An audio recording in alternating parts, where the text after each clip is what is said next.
Grammar Girl is sponsored by Babbel, the #1 selling language learning app in the world. Babbel will get you speaking your new language within weeks through their proven teaching method and lessons created by real people, not a translation machine. Choose from 14 different languages, including Spanish, French, and Polish. To try Babbel free, go to Babbel.com or download the app today. That's Babbel, BABBEL.com, or download the app to try it free. Babbel, speak a new language with confidence.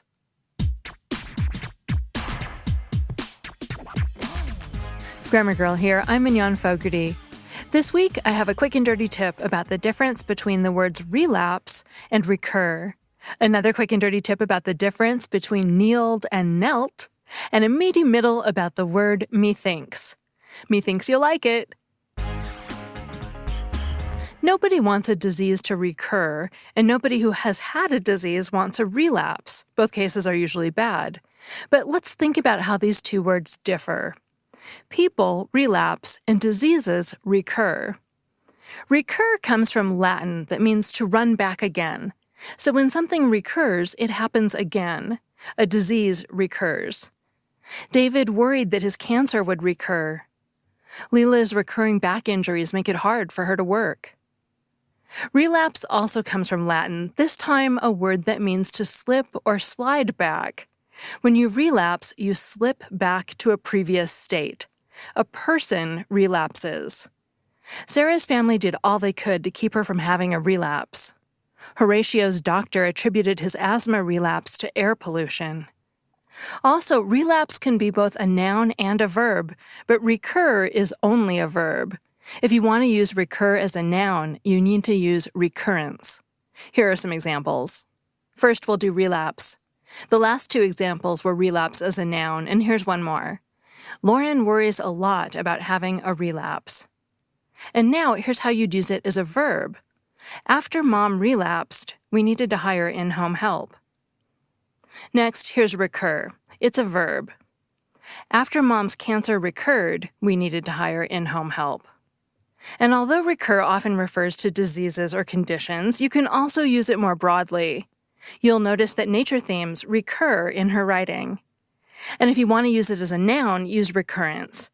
Nature themes are a recurrence in her writing.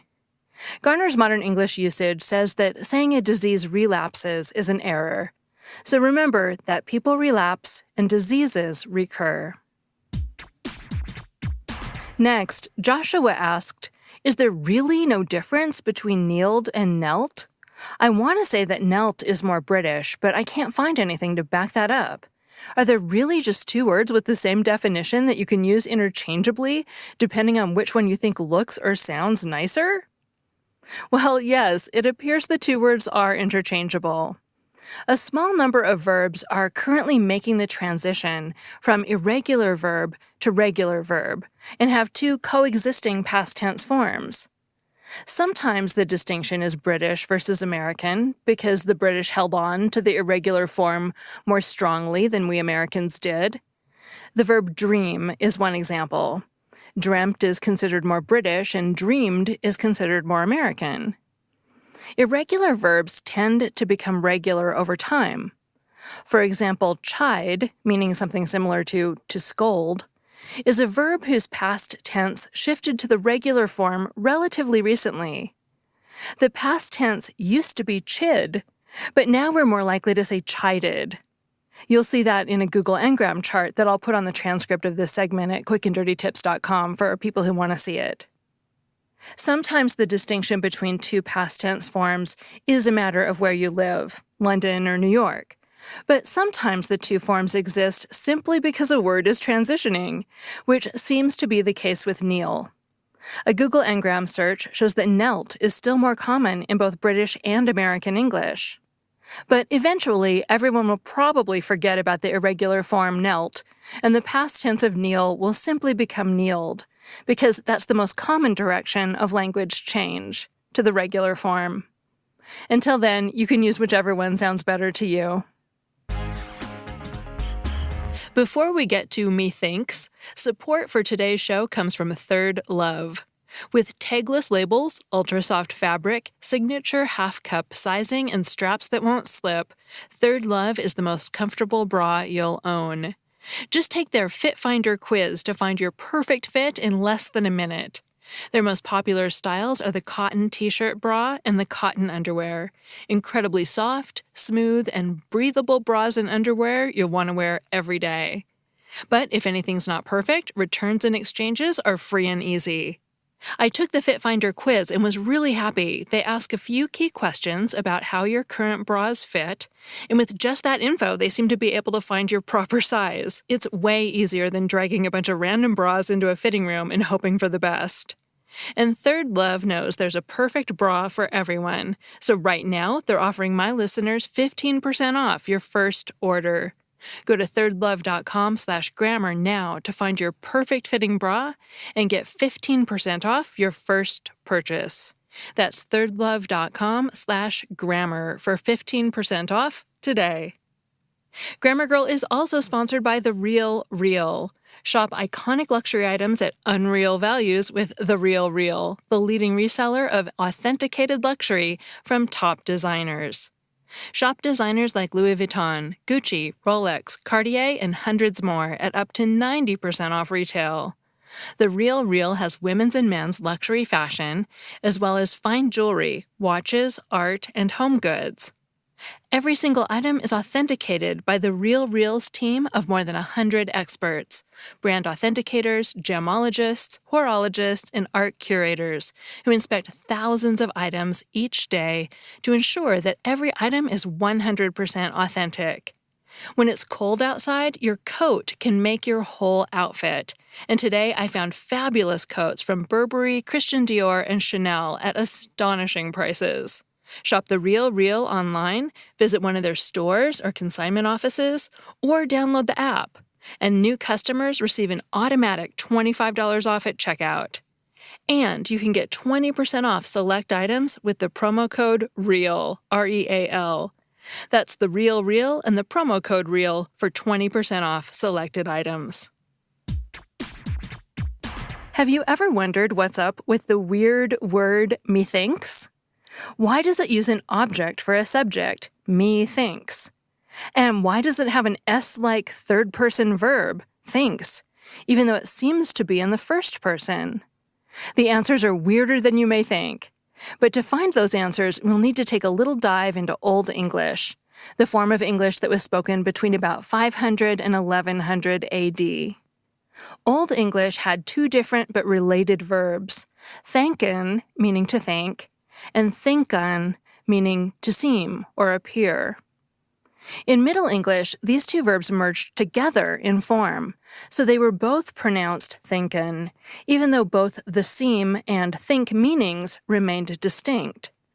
But the one that meant to seem could be used in a way that strikes modern English speakers as not just foreign, but ungrammatical. It could appear with an object in place of the subject, specifically a dative object. But we'll get to that in a second. First, we need to learn what the dative case is. Modern English has just one object case, as in me or him or her. Squiggly likes her. But Old English had two separate object cases. The accusative, which was mostly used for direct objects, and the dative, which was mostly used for indirect objects. In a sentence like, she gave me the book is the direct object. It's the thing being given. Me is the indirect object, because I'm the one receiving the thing that's being given. Note that we can also say, she gave the book to me, with the indirect object me following the preposition to. So in some constructions, me and to me are equivalent. In Old English, using me to mean to me was more common, even in constructions where we'd need the to today. For example, the me in woe is me was originally a dative. It really means woe is to me. Our modern object pronouns actually come from the dative case. The accusative forms disappeared centuries ago, and the datives simply took their place. And the think verb that meant seem took objects in the dative case. That is, you could say, it thinks me or it thinketh me to mean it seems to me. This is called a dative construction. The me acts a bit like a subject, but the grammatical subject is still it. But the it is a dummy subject. It doesn't really refer to anything.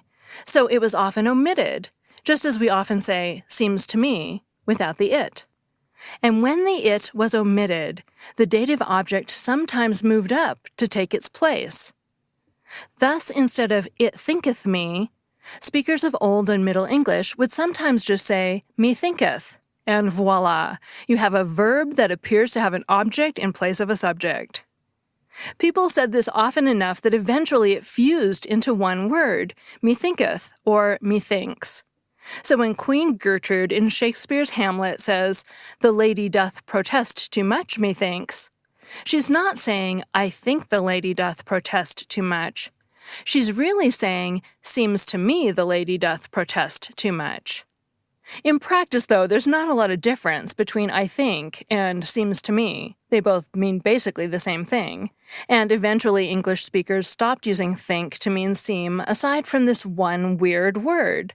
So we stopped thinking of it as a way to say it seems to me, and started thinking of it as a funny, old-timey way to say I think. Aside from methinks, English doesn't really have dative constructions anymore, but many other languages still do. In German, for example, if you want to tell someone to turn up the thermostat, you don't say ich bin kalt, literally I am cold. That would mean you're emotionally cold. Instead, you say mir ist kalt, which literally means to me is cold. As with methinks, the dummy subject is dropped. The Spanish verb gustar works much the same way.